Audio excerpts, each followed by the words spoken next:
Hello everyone, कैसे हैं आप लोग। उम्मीद करते हैं आप सब अच्छे होंगे। आज की क्लास में हम पढ़ने वाले हैं क्लास 10th इंग्लिश का फर्स्ट फ्लाइट बुक से chapter number 5 the 100 dresses part 1 और इसके राइटर है Eleanor एस्टिस।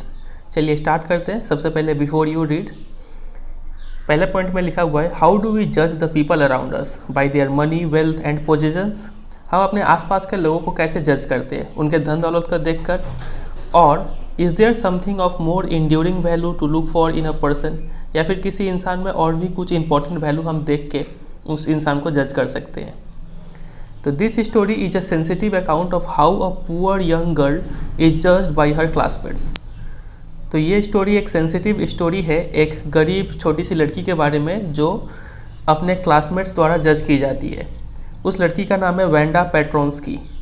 She is a young Polish girl who goes to school with other American children in an American town. वो एक Polish girl है। Polish girl मतलब Poland country से belong करती है। पोलैंड एक कंट्री है यूरोप में, जो दूसरे अमेरिकन बच्चों के साथ अमेरिकन टाउन में एक स्कूल में पढ़ने के लिए जाती है। ठीक है, इस लड़की का नाम वेंडा पेट्रोन्स्की है, इसको आप याद कर लीजिएगा। चलिए, these other children see Wanda as different in many ways. तो ये जो बाकी अमेरिकन चिल्ड्रेन है ना, ये वेंडा पेट्रोन्स्की को एक अलग वे में ट्रीट करते हैं। Can you guess how they treat her. तो हम देखेंगे स्टोरी में वो उन्हें कैसे ट्रीट करती है। चलिए, उससे पहले एक यहाँ पे बॉक्स में कुछ दिया गया है, जो जो इम्पोर्टेंट बात है वो उसको सिर्फ देख लेते हैं। इसमें बताया गया है कि फर्स्ट पॉलिश इमिग्रेंट अमेरिका में 1608 में आए हुए थे, लेकिन सबसे बड़ा जो पॉलिश इमिग्रेशन हुआ था वो हुआ था in the early 20th century, जब more than 1 million Poles migrate किए थे to the United States of America.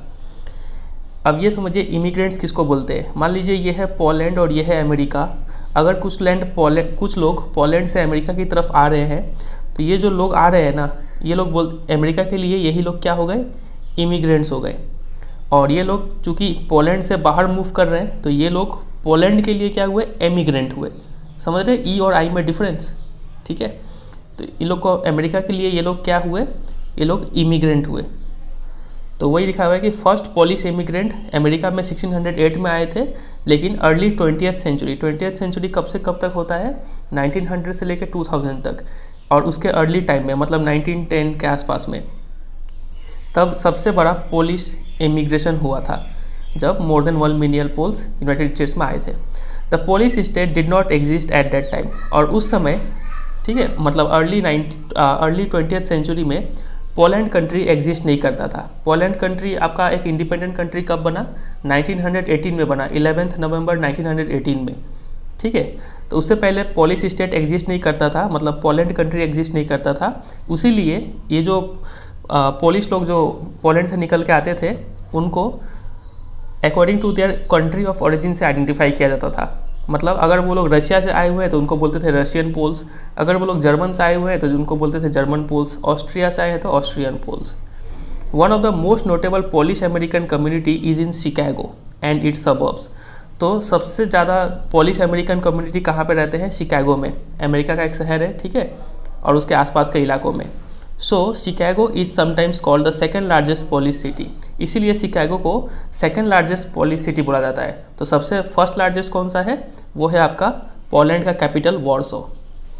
बात अगर नहीं समझ रहे ना, ये शिकागो जो है अमेरिका में एक जगह का नाम है। यहाँ पे सबसे ज़्यादा पॉलिश अमेरिकन कम्युनिटी रहते हैं। पॉलिश अमेरिकन कम्युनिटी मतलब वो लोग जो पोलैंड से माइग्रेट करके अमेरिका में आए हुए हैं।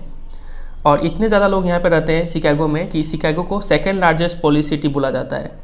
और सबसे ज़्यादा पॉलिश लोग कहाँ पे रहते हैं, पोलैंड का कैपिटल वॉर्सो में रहते हैं।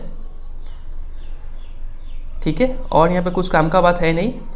और देखते हैं क्या लिखा हुआ है। Polish Americans were sometimes discriminated against in the United States as were the Irish, Italians and Jews.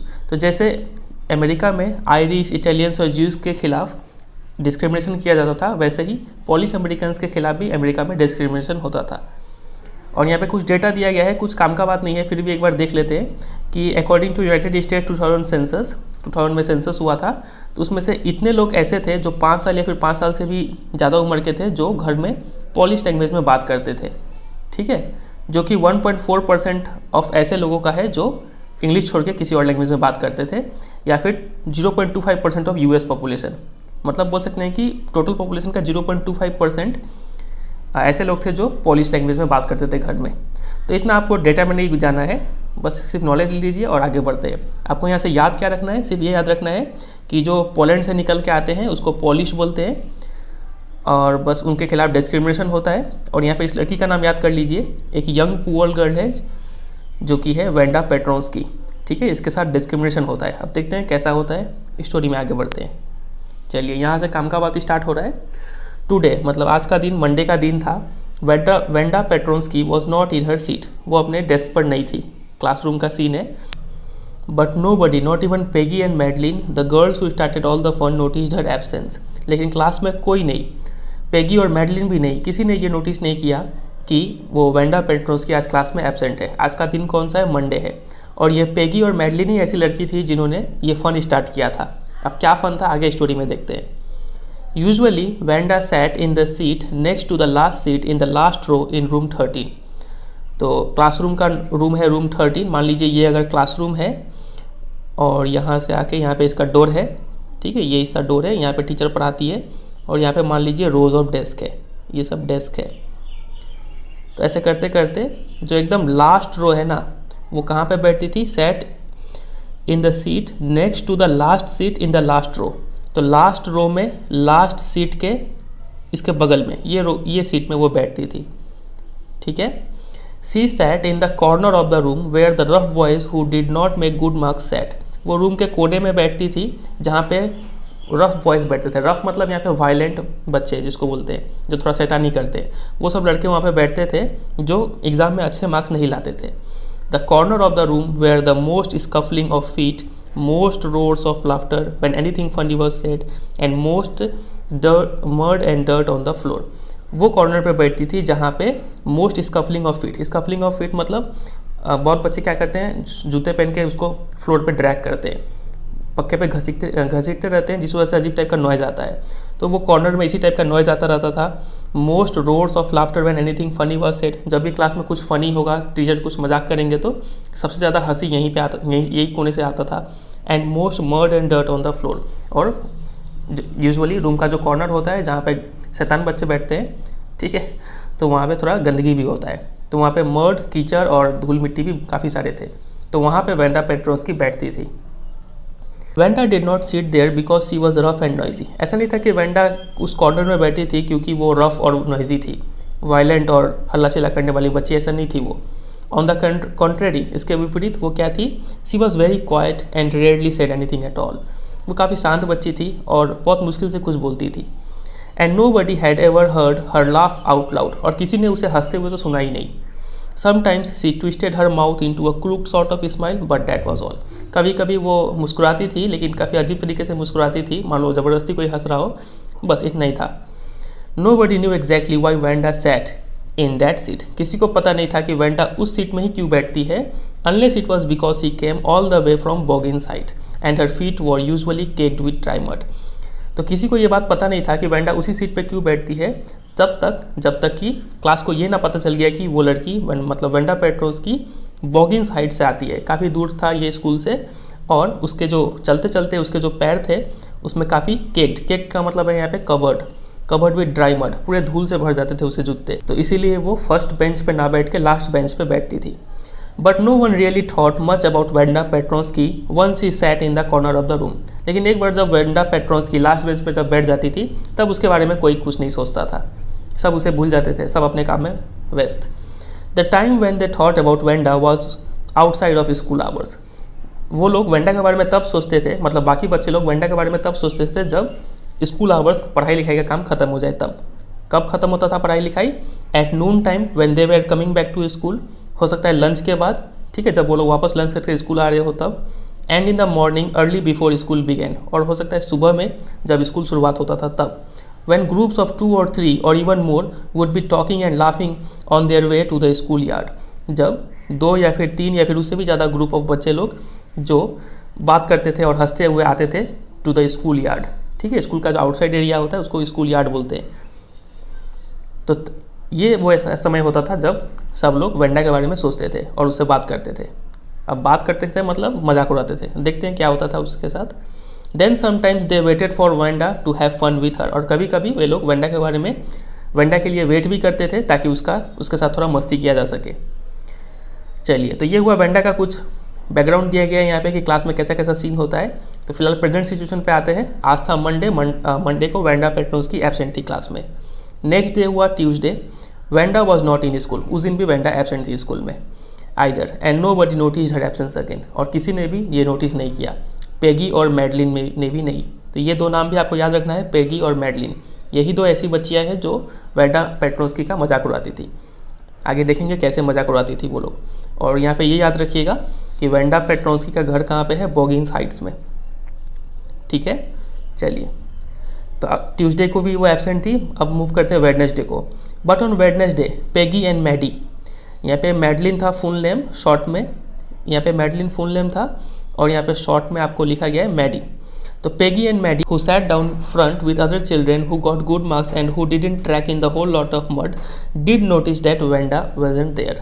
तो वेंसडे को पेगी और मैडी, ठीक है, जो फ्रंट बेंच पे बैठती थी बाकी बच्चों के साथ, जो एग्ज़ाम में अच्छे मार्क्स लाते थे और जो उस पूरे कीचड़ से होके नहीं गुजरते थे, मतलब अच्छे रास्तों में चलते थे, उन्होंने नोटिस किया कि आज वेंडा क्लास में एब्सेंट है। Peggy was the most popular girl in school. अब पेगी के बारे में कुछ बात बताया गया है, ध्यान दीजिएगा कि पेगी स्कूल में सबसे पॉपुलर गर्ल थी। सी वॉज प्रीटी, देखने में सुंदर थी वो। She had many pretty clothes, और उसके काफ़ी अच्छे अच्छे कपड़े भी थे। And her hair was curly, घुंघरेले बाल थे उसके। Maddie was her closest friend, और यहाँ पे पेगी और मैडी जो एक साथ बैठते थे, तो मैडी उसकी काफ़ी क्लोजेस्ट फ्रेंड थी। The reason Peggy and Maddie noticed Wanda's absence was because Wanda had made them late to school. तो आज वेडनेसडे था, तो आज ही क्यों इन दोनों को रियलाइज़ हुआ कि वेंडा एब्सेंट है? ऐसा इसलिए था क्योंकि ये लोग पेगी और मैडी दोनों ही वेंडा की वजह से आज स्कूल में लेट हुए थे। क्यों लेट हुए थे? क्योंकि they had waited and waited for Wanda to have some fun with her and she just hadn't come. तो पेडी एंड मैगी स्कूल के बाहर वेंडा का वेट कर रहे थे, उसका मजाक उड़ाने के लिए, उसके साथ कुछ मस्ती करने के लिए, लेकिन चूंकि वेंडा उस दिन नहीं आई इसलिए वो दोनों उस दिन स्कूल के लिए लेट हो गए थे। They often waited for Wanda Petronski to have fun with her, और वे अक्सर वेंडा पेट्रोन्स्की के लिए इंतजार भी करते थे ताकि उसके साथ थोड़ा फन किया जा सके। Wanda Petronski, most of the children in room 13 didn't have names like that. तो रूम 13 में ज़्यादातर बच्चों के नाम ऐसे नहीं थे, ऐसे अजीब नाम नहीं थे। They had names easy to say like Thomas, Smith और एलन। उनके नाम ऐसे थे जो ईजिली प्रोनाउंस किए जा सके। For example Thomas, Smith, Allen, इस टाइप के नाम थे। There was one boy named Bounce, Willie Bounce, and people thought that was funny, but not funny in the same way that Petronsky was। एक बच्चा था जिसका नाम था बाउंस, फुल नाम था विली बाउंस, जो लोगों को लगता था कि ये फ़नी नाम है, लेकिन इतना फ़नी नहीं जितना कि पेट्रोन्स्की था। Wanda didn't have any friends. तो वेंडा के बारे में यहाँ पे बताया गया कि वेंडा का कोई दोस्त नहीं था वहाँ पे। She came to school alone and went home alone. अकेले स्कूल आती थी, अकेले घर जाती थी। She always wore a faded blue dress that didn't hang right. वो हमेशा एक फेडेड, मतलब जिसका रंग झड़ जाए, एक हल्का ब्लू कलर का ड्रेस पहनती थी जो didn't hang right. Didn't hang right का मतलब होता है डिडेंट फिट प्रॉपरली, अच्छे से उसको फिट नहीं आता था, लेकिन वो रोज़ वही ड्रेस पहन के आती थी। It was clean but it looked as though it had never been ironed properly. लेकिन उसका एक फीचर था कि वो कपड़े साफ़ होते थे, लेकिन ऐसा लगता था कि उसे अच्छे से आयरन नहीं किया गया है। She didn't have any friends. उसके कोई दोस्त नहीं थे, but a lot of girls talk to her. लेकिन कई सारी लड़कियां उससे बात करती थी। Sometimes they surrounded her in the schoolyard as she stood watching the little girls playing hopscotch on the worn hard ground. तो कभी कभी क्या होता था कि ये जो बाकी लड़कियां थी वो उसे सराउंड कर लेती थी, उसे घेर लेती थी स्कूल के यार्ड में, और वेंडा वहाँ पे क्या करती थी, वहाँ पे खड़े होकर देखती थी छोटी छोटी लड़कियों को जो हॉप स्कॉच खेल रही थी। हॉप स्कॉच क्या होता है? एक ऐसा गेम होता है जिसपे कुछ स्क्वायर्स बना होता है, उसमें कुछ नंबर्स लिखा होता है और बच्चे उस पर जंप कर करके कुछ खेलते हैं, ठीक है। तो वेंडा खड़ी होकर जब वो सब देख रही होती है तब कुछ लड़कियां आती हैं और उसे सराउंड कर लेती है स्कूल यार्ड में। Wanda Peggy would say in the most courteous manner as though she were talking to Miss Mason. तो पेगी बोलती थी वेंडा, और इतने कोर्टियस मैनर, मतलब इतने रेस्पेक्ट देते हुए उससे बोलती थी मानो वो किससे बात कर रही हो, मिस मैसन से बात कर रही हो। मिस मैसन कौन है? ये इनकी क्लास टीचर है। Wanda she would say giving one of her friends a nudge, tell us how many dresses did you say you had hanging up in your closet. Nudge का मतलब होता है यहाँ पे अ जेंटल पुश। वो Wanda बोलती थी और अपने दोस्तों को थोड़ा पुश करती थी, मतलब मानो उसका मजाक उड़ा रही हो। पुश करते हुए बोलती थी कि वेंडा मुझे ये बताओ, क्या कहा था तुमने, तुम्हारे पास कितने ड्रेसेस है जो तुम्हारे क्लोजेट मतलब अलमारी में लटक रहे हैं, हैंग कर रहे हैं। तो ये देखिए यहाँ पे डायग्राम में भी बताया गया है। ये आपकी है वेंडा पेट्रोन्स की और ये सब लड़कियाँ हैं। हो सकता है ये बीच वाली पेगी हो और कोई साइड वाली मैडी हो, ठीक है। 100 वेंडा वुड से, तो वेंडा आंसर देती थी मेरे पास 100 ड्रेसेस है। 100 exclaimed all the little girls incredulously and the little ones would stop playing hopscotch and listen। तो जितने भी लड़कियां जो उसका मजाक उड़ा रही थी वो सब एक्सक्लेम करती हैं, चौंक के बोलती कि 100 ड्रेसेस तुम्हारे पास। और जो छोटे बच्चे जो हॉपस्कॉच खेल रहे थे वो सभी रुक जाते थे और सुनते थे कि अरे इसके पास इतना ड्रेसेस है।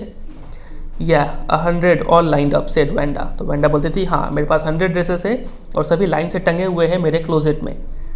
Then her thin lips drew together in silence, उसके बाद जो उसके पतले पतले होठ थे वो शांत हो जाते थे।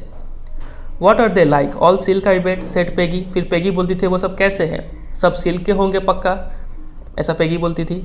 या ऑल सिल्क ऑल कलर्स, हाँ सभी सिल्क के हैं और सभी कलर्स के हैं मेरे पास। तो पेगी बोलती थी वेलवेट टू, मतलब कि वेलवेट के भी है तुम्हारे पास। वेलवेट का मतलब होता है मखमल, ठीक है, और सिल्क का मतलब रेशम इसको हिंदी में बोलते हैं। तो वेंडा जवाब देती थी हाँ वेलवेट के भी है। 100 ड्रेसेस और 100 ऐसे ड्रेसेस है। वेंडा वुड रिपीट स्टॉलिडली, स्टॉलिडली का मतलब होता है नॉट शोइंग एनी फीलिंग, तो बिना किसी फीलिंग के वेंडा रिपीट करती थी कि हाँ मेरे पास वेलवेट के भी है और 100 ड्रेसेस है। ऑल लाइंड अप इन माई क्लोजेट, और सब मेरे अलमारी में टंगे हुए हैं लाइन से। Then they would let her go, इसके बाद वो सभी लड़कियाँ उसे जाने देती थी कि जाओ अब। And then before she had gone very far they couldn't help bursting into shrieks and peals of laughter, और इससे पहले कि वो काफ़ी दूर जा पाए सभी लड़कियाँ काफ़ी ज़ोर ज़ोर से चीख चीख के ठहाके लगाकर हंसने लगती थी। 100 dresses, obviously the only dresses Wanda has was the blue one she war every day. 100 dresses, तो ये तो बात इतना पक्का था कि वेंडा के पास सिर्फ एक ही ड्रेसेस है और वही वो ब्लू कलर का ड्रेस है जो उसे हर दिन पहनती थी। तो ये आप याद रखिएगा कि वो ब्लू कलर का ड्रेस पहनती थी हर रोज़, और वो काफ़ी फेडेड था, आयरन प्रॉपर्ली नहीं था लेकिन क्लीन होता था, ठीक है, ये इसका कुछ फीचर्स है। सो वाई डिड सी से सी हैड 100, तो ऐसे उसके पास जब एक ही ड्रेसेस तो उसको झूठ बोलने का क्या ज़रूरत है, क्यों वो बोलती है कि उसके पास 100 ड्रेसेस है। व्हाट अ स्टोरी, क्या कहानी बनाती है वो। How many shoes did you say you had, तो फिर पेगी बोलती थी ठीक है उससे कि तुम्हारे पास कितने जूते हैं। 60 पेयर्स ऑल लाइंड अप इन माई क्लोजेट, मतलब कि 60 जूते हैं मेरे पास, जूतों के जोड़े हैं और सभी मेरे क्लोजेट में भी वो भी लाइन से सजे हुए हैं। Cries of exaggerated politeness greeted this all alike, तो फिर सभी मिल के मतलब काफ़ी पोलाइटनेस से मतलब बढ़ा चढ़ा के पोलाइटनेस, ठीक है, तो बोलते थे कि क्या सब एक जैसे हैं। Oh know every pair is different all colours all lined up, फिर वेंडा जवाब देती थी अरे नहीं नहीं सब अलग अलग कलर्स के हैं, सब पेयर्स मेरे डिफरेंट हैं और सब एक लाइन में सजे हुए हैं मेरे क्लोजेट में। Peggy who had thought of this game and Maddie her inseparable friend were always the last to leave, Peggy जिसने ये गेम स्टार्ट किया था वेंडा के साथ, और मैडी जो उसकी इंसेपरेबल फ्रेंड थी, उसकी बेस्ट फ्रेंड थी, वो लास्ट में जाते थे, ठीक है, मतलब इतना तंग करते थे लास्ट में छोड़ते थे ये दोनों। Finally Wanda would move up the street her eyes dull and her mouth closed hitching her left shoulder every now and then in the funny way she had finishing the walk to school alone। फिर finally Wanda रास्ते पे आ जाती थी, उसके आँख निराश थे और उसके मुंह बंद थे। hitching her left shoulder every now and then, और अपने वो कंधे को थोड़ा हमेशा मूव करते रहती थी, हो सकता था उसका कपड़ा ढीला हो तो इसलिए बार बार वो कपड़ा को उठाती थी। And then in the funny way she had finishing the walk to school alone, उसके बाद वो स्कूल की तरफ वापस जाती थी, ठीक है। Peggy was not really cruel, तो ऐसा नहीं था कि पेगी सच में इतनी क्रूर थी। She protected small children from bullies, उसके नेचर में ऐसा था कि वो छोटे बच्चों को बुलीज, मतलब कोई लड़का अगर कोई ताकतवर व्यक्ति किसी छोटे व्यक्ति को धमकी दे उसको बोलते हैं बुली करना, ठीक है, तो वो देखती थी कि जब कोई छोटे बच्चे को बुली कर रहा है तो वो उसे प्रोटेक्ट करती थी। And she cried for hours if she saw an animal mistreated, और अगर वो देखती थी कि कोई एनिमल्स को मिसट्रीट किया जा रहा है, कोई एनिमल्स को तंग कर रहा है, तो वो घंटों तक रोती थी बैठ के, ठीक है। तो ये आप लोगों से भी रिक्वेस्ट है कि आप लोग भी कभी एनिमल्स को मिसट्रीट नहीं कीजिएगा। अक्सर क्या होता है कि दिवाली में कई बच्चे पटाखे फोड़ देते हैं, तो आप भी अगर किसी को देखें तो उसको ज़रूर रोकें और आप खुद भी ऐसा ना करें, ठीक है। चलिए वापस स्टोरी में आते हैं। तो पेगी का नेचर अंदर से वो काफ़ी अच्छी लड़की थी। If anybody had said to her, "Don't you think this is a cruel way to treat Wanda?" she would have been very surprised.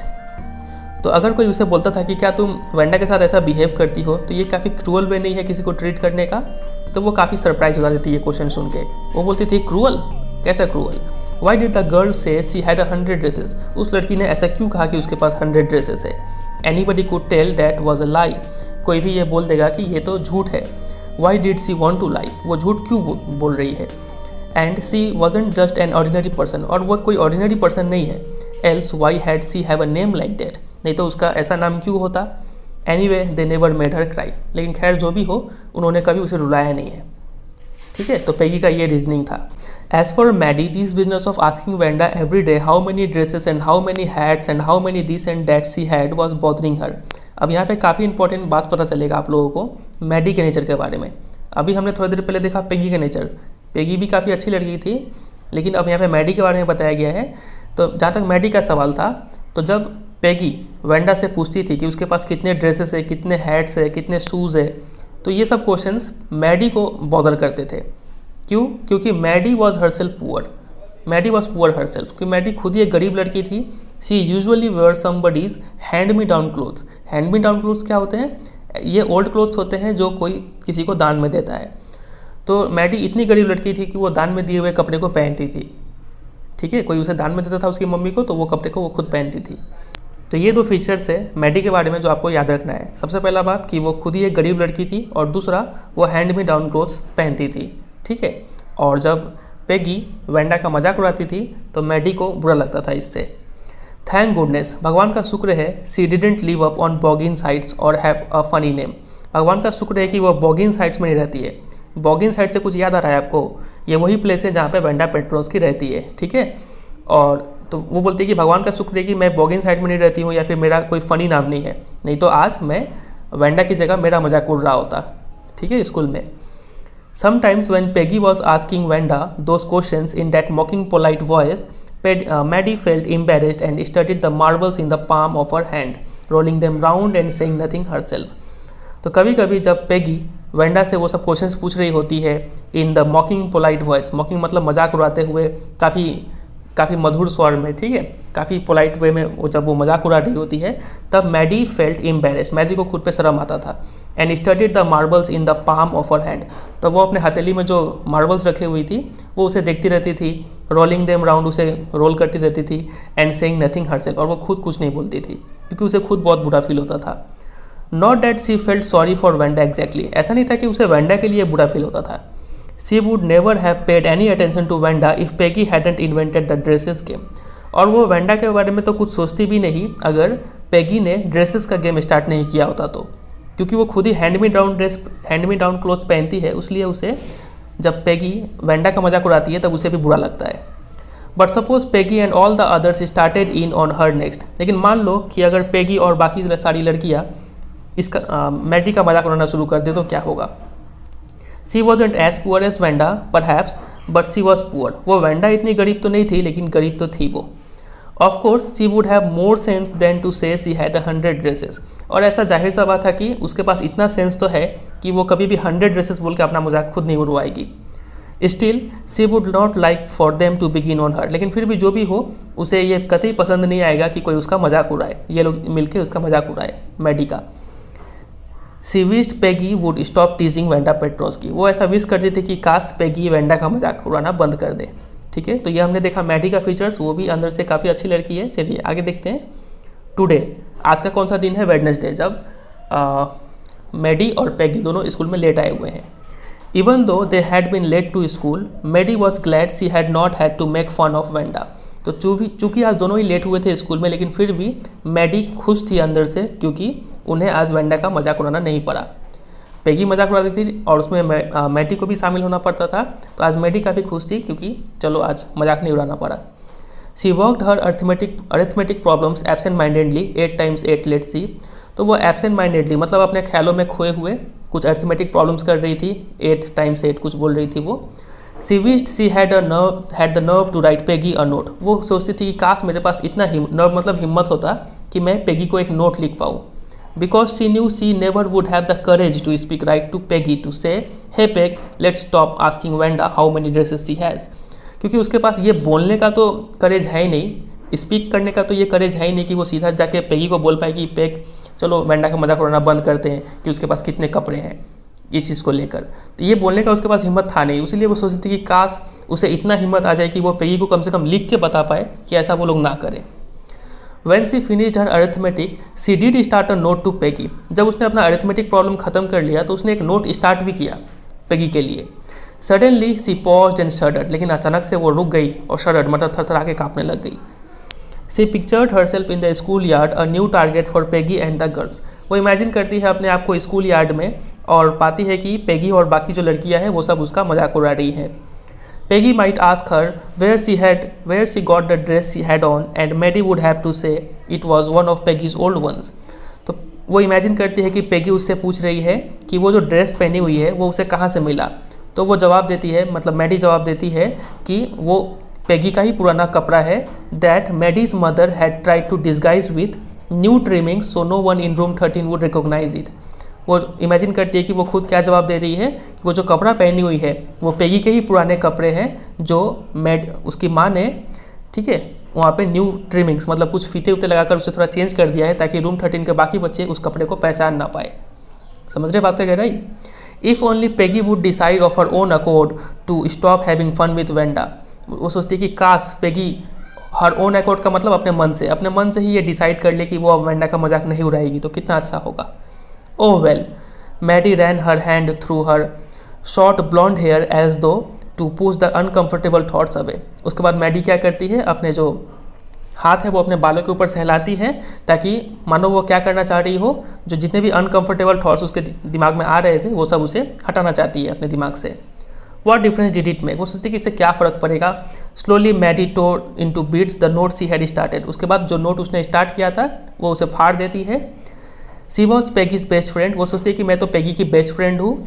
And Peggy was the best like girl in the whole room. और Peggy पूरे room में, room 13 में सबसे अच्छी लड़की है, सब कोई उसे पसंद करता है। Peggy could not possibly do anything that was really wrong. तो पेगी कभी भी गलत काम कर ही नहीं सकती है, सी थॉट, ऐसा मैडी सोचती है।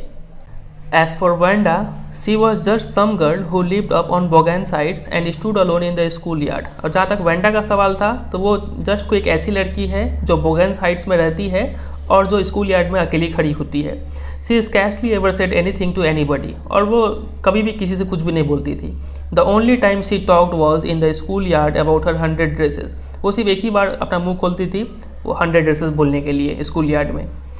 Maddie remembered her telling about one of her dresses. फिर मैडी को याद आता है कि वेंडा ने कुछ अपने ड्रेसेस को डिस्क्राइब किए थे।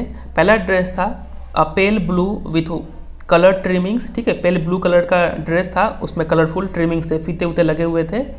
And she remembered another that was brilliant jungle green with a green sash. और वो एक और ड्रेस के बारे में याद करती है जो काफ़ी डार्क ग्रीन कलर की थी और उसमें रेड कलर के कमर में फीते लगे हुए थे। तो ये दो ड्रेसेस काफ़ी इंपॉर्टेंट है, इसको याद कर लीजिएगा, इसका स्टोरी में आगे भी जिक्र होगा। पहला है पेल ब्लू कलर का ड्रेस जिसमें ट्रिमिंग्स लगे हुए थे, कलर ट्रिमिंग्स, और दूसरा था ब्रिलियंट जंगल ग्रीन जो कि था with red सैश। You would look like a Christmas tree in that the girls had said in pretended admiration. तो उसे याद आता है कि लड़कियों ने फिर उसका मजाक उड़ाते हुए कहा था कि अगर तुम ये जंगल ग्रीन विथ रेड सैश का ड्रेस पहनोगी तो तुम एक क्रिसमस ट्री की तरह दिखोगी, ठीक है, लड़कियों ने ऐसा मजाक उड़ाते हुए उसे कहा था। प्रिटेंडेड एडमिरेशन, प्रिटेंडेड का मतलब दिखावटी और एडमिरेशन का मतलब दिखावटी तारीफ करना। Thinking about Wanda and her 100 dresses all lined up in the closet, Maddie began to wonder who was going to win the drawing and the colouring contest. तो वो वेंडा के बारे में सोच रही थी और उसके 100 ड्रेसेस के बारे में सोच रही थी जो क्लोजेट में लाइन से सजे हुए हैं। फिर मैडी सोचने लगती है कि जो ड्राइंग और कलरिंग कॉन्टेस्ट हुआ था हाल फिलहाल में उसे कौन जीतेगा। For girls, this contest consisted of designing dresses and for boys of designing motorboards. लड़कियों के लिए इस कॉन्टेस्ट में था कि वो ड्रेसेस को डिज़ाइन करे और लड़कों के लिए इस कॉन्टेस्ट में था कि वो मोटर बोर्ड्स को डिज़ाइन करे। Probably Peggy would win the girls medal. तो वो सोचती है कि पेगी ही पक्का जीतेगी गर्ल्स का मेडल, क्योंकि Peggy Drew better than anyone else in the room, क्योंकि पेगी सबसे अच्छा ड्राइंग करती थी। At least that's what everybody thought, ऐसा हर कोई सोचता था।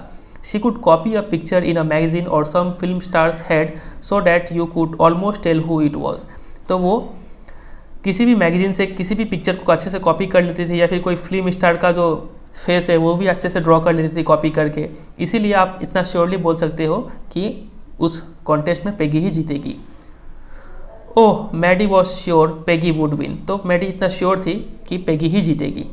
Well, tomorrow the teacher was going to announce the winners, then they would know. तो कल टीचर अनाउंस करने वाली है। कल मतलब कौन सा दिन हो रहा है, ये थर्सडे को टीचर अनाउंस करेंगी ही, तब सबको पता चल जाएगा कि कौन विनर है। द नेक्स्ट डे मतलब थर्सडे को इट वॉज ड्रिजलिंग मतलब हल्की हल्की बारिश होना, ठीक है, हल्की हल्की बारिश हो रही थी। Maddie and Peggy hurried to school under Peggy's umbrella. तो मैडी और पैगी काफ़ी जल्दी जल्दी स्कूल आए पैगी के छाते के अंदर में। Naturally on a day like this they didn't wait for Wanda Petronski on the corner of Oliver Street. तो जाहिर सा बात है कि ऐसे जब बारिश हो रहा हो तो ऐसे दिन में कौन किसी का मजाक उड़ाने के लिए वेट करेगा। तो उन्होंने भी वेंडा पेट्रोन्स्की का वेट नहीं किया। कहाँ पे वे लोग वेट करते थे, on the corner of Oliver street. मतलब अगर कोई रोड ऐसे जा रहा है ना तो इसको कॉर्नर बोलते हैं, ठीक है। तो ये मान लीजिए ओलिवर स्ट्रीट है, तो यहाँ इसके कॉर्नर में वो लोग वेट नहीं किए।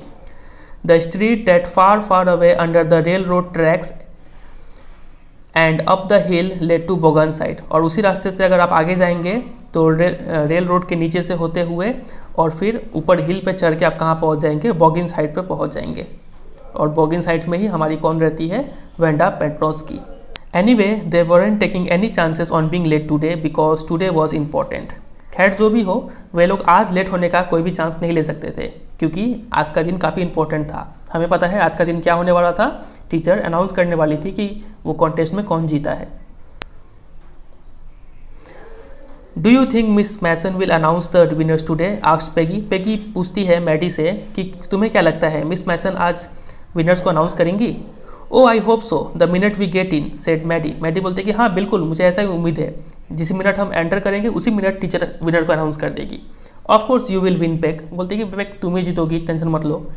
Hope so said Peggy eagerly मतलब इच्छा से। तो पेगी काफ़ी जोश में आके बोलती है कि हाँ उम्मीद है, चलिए ठीक है देखते हैं क्या होता है। The minute they entered the classroom they stopped short and gaps. तो जिस मिनट जैसे ही उन्होंने क्लासरूम में एंटर किया तभी वे लोग वहाँ पे ठहर गए। गैप्स मतलब हाफना, ठीक है, हाफते हुए वहाँ पे रुक गए। There were drawings all over the room, पूरे रूम में ड्राइंग्स था। On every ledge and window sill, ledge और विंडो सिल जो खिड़की के नीचे का एरिया होता है उसको बोलते हैं लेज और विंडो सिल, ठीक है, वहाँ पे वो सब ड्राइंग सजे हुए थे। Dazzling colours and brilliant, dazzling मतलब काफ़ी चमचमाते हुए रंग थे और ब्रिलियंट बहुत चमक रहे थे। Lavish designs all drawn on great sheets of wrapping paper, और लैविश मतलब वेरी ग्रैंड, काफ़ी अच्छे डिज़ाइन किए हुए थे और सभी रैपिंग पेपर पर ड्रॉ किए हुए थे, बड़े बड़े पेपर में। There must have been 100 of them all lined up, और पक्का इतने ड्राइंग्स थे, वो 100 ड्राइंग्स होंगे और सभी एक लाइन से सजे हुए थे। This must be drawings for the contest, और ये पक्का ये ड्राइंग कॉन्टेस्ट के लिए ही किसी ने बनाया होगा। दे वॉर, और हाँ वो ड्राइंग कॉन्टेस्ट के लिए ही बनाया गया था। एवरीबडी स्टॉप्ड एंड विसल्ड और मर्मर्ड एडमायरिंगली, और सब कोई वहाँ पर ठहर गया था और कोई तो सीटी बजा रहे थे, कोई अपने में बड़बड़ा रहे थे तारीफ करते हुए। As soon as the class had assembled, और जैसे ही सारा क्लास असेंबल हो गया, क्लास में एंटर कर चुका, Miss Mason announce the winners, Miss Mason ने विनर्स को अनाउंस करना स्टार्ट किया। Jack Beggles had won for the boys, तो लड़कों के लिए ये विनर था Jack Beggles, she said, and his design for an outboard motor was on exhibition in room 12, और उसने जो आउटबोर्ड मोटर बनाया हुआ था उसका जो डिज़ाइन था वो रूम 12 में बाकी बच्चों को दिखाया जा रहा था। Along with the sketches by all the other boys, जितने भी बाकी लड़के थे उन सभी के स्केचेस भी रूम 12 में दिखाए जा रहे थे। एज फॉर द गर्ल्स, और जहाँ तक लड़कियों का सवाल था, she said, although just 1 or 2 sketches were submitted by most one girl and room 13 should be proud of her. This one girl actually drew 100 dresses, all different and all beautiful. तो miss मैसन बोलती है कि ज़्यादातर लड़कियों ने, most of the girls ने 1 या फिर 2 स्केचेस ही सबमिट किया है, लेकिन एक लड़की जिसको रूम 13 जिसके ऊपर प्राउड होना चाहिए, ठीक है, वो लड़की ने क्या किया, 100 ड्रेसेस को ड्रॉ किया और सभी डिफरेंट है और सभी काफ़ी सुंदर सुंदर डिज़ाइन है। In the opinion of the जजेस, और जजेस के ओपिनियन में, any one of the drawings is worthy of winning the prize, सिर्फ उसका एक ड्राइंग ही, कोई भी एक ड्राइंग कैपेबल है उस प्राइज़ को जीतने के लिए। लेकिन उसने तो 100 ड्राइंग्स वैसे ड्रॉ किए थे। आप यहाँ पे डायग्राम में भी देख पा रहे हैं कितने सारे ड्रेसेस का डिज़ाइन है। I am very happy to say that Wanda Petronski is the winner of the girls medal. और टीचर फिर अनाउंस करती है कि वो सब 100 ड्रेसेस ने किसने डिज़ाइन किया है, वेंडा पेट्रोन्स्की ने, और वही उस गर्ल्स मेडल की विनर है। ठीक है, चलिए आगे देखते हैं। आप यहाँ पे देख पा रहे हैं वेंडा पेट्रोन्स्की ड्राइंग कर रही है। ये रहा उसका काफ़ी सारे dresses. Unfortunately Wanda has been absent from school for some days and is not here to receive the applause that is due to her. तो टीचर बोलती है कि अनफॉर्चुनेटली, दुर्भाग्यवश, वेंडा कुछ दिनों से स्कूल में एब्सेंट हो रही है और वो आज प्रेजेंट नहीं है अपने तारीफ को लेने के लिए। ठीक है, जो तारीफ उसे मिलना चाहिए था। Let us hope she will be back tomorrow. उम्मीद करते हैं कि वो कल आएंगी। Now class you may file around the room quietly and look at her exquisite drawings. फिर बोलती है कि क्लास तुम लोग फाइल अराउंड का मतलब लाइन में चलना, लाइन में चलते हुए, ठीक है, पूरे रूम को देखो, सब ड्राइंग्स को देखो and look at the exquisite drawings. Exquisite का मतलब होता है extremely beautiful and well made. इस ब्यूटीफुल ड्राइंग सबको देखो तुम लोग लाइन में चल के। The children burst into applause. Applause का मतलब होता है suddenly and spontaneously clapped hand. तो जैसे ही टीचर ने कहा कि आप ड्राइंग देखो तो सभी टीचर ने एक साथ मिलकर ताली बजाना स्टार्ट कर दिया। And even the boys were glad to have a chance to stamp on the floor, put their fingers in their mouth and whistle. और लड़के को भी बस इसी मौके का तलाश होता है। वो लोग भी क्या कर दिए, उन्हें मौका मिल गया अपना मस्ती करने का। वो लोग क्या किया कि फ्लोर पे अपना पैर पटकने लग गए, ठीक है, और मुंह में उंगली डाल के फिर सीटी बनाने लग गए। ठीक है, though they were not interested in dresses. भले ही उन्होंने ड्रेस में कोई इंटरेस्ट नहीं था, बस उन्हें तो मौका चाहिए, कुछ भी मस्ती हो तो वो लोग हल्ला करने में पहले। तो इन्होंने इसका मौके का फ़ायदा उठा लिया। Look Peg whispered Maddie. Maddie बोलती है कि देखो Peg, there's that blue one she told us about, isn't it beautiful। वो रहा वो ब्लू ड्रेस जिसके बारे में उसने कहा था। तो याद है, दो ड्रेसेस का मैंने कहा था आपको याद करने के लिए। एक था वो ब्लू कलर का ड्रेस जिसमें ट्रिमिंग्स थे, और एक था जंगल ग्रीन कलर का ड्रेस जिसमें रेड सैश था। तो पहला ड्रेस था जो मैडी ने नोटिस किया वहाँ पे, जो ब्लू कलर के बना हुआ था। बोलती कि क्या वो सुंदर नहीं है, पेगी को ऐसा बोलती है। तो पेगी जवाब देती है हाँ वो तो बहुत सुंदर है। And hairs that green one, ये देखो ग्रीन वाला भी यहाँ पे है। बॉय, यहाँ पे बॉय का मतलब है सरप्राइज का एक्सप्रेशन होता है ये। ठीक है, यहाँ पे बॉय का मतलब लड़का नहीं है यहाँ पे। ठीक है, बोलते कि boy. And I thought I could draw, मैं तो सोचती थी कि सिर्फ मैं ड्रॉ कर सकती हूँ, लेकिन इसने तो काफ़ी अच्छा ड्रॉ कर दिया। ठीक है, तो बस इतना पे ये स्टोरी एंड होता है। ये पार्ट 1 था। इसका तुरंत पार्ट 2 नेक्स्ट वीडियो पार्ट 2 के ऊपर ही होगा, उसमें आपको काफ़ी अच्छा लगेगा।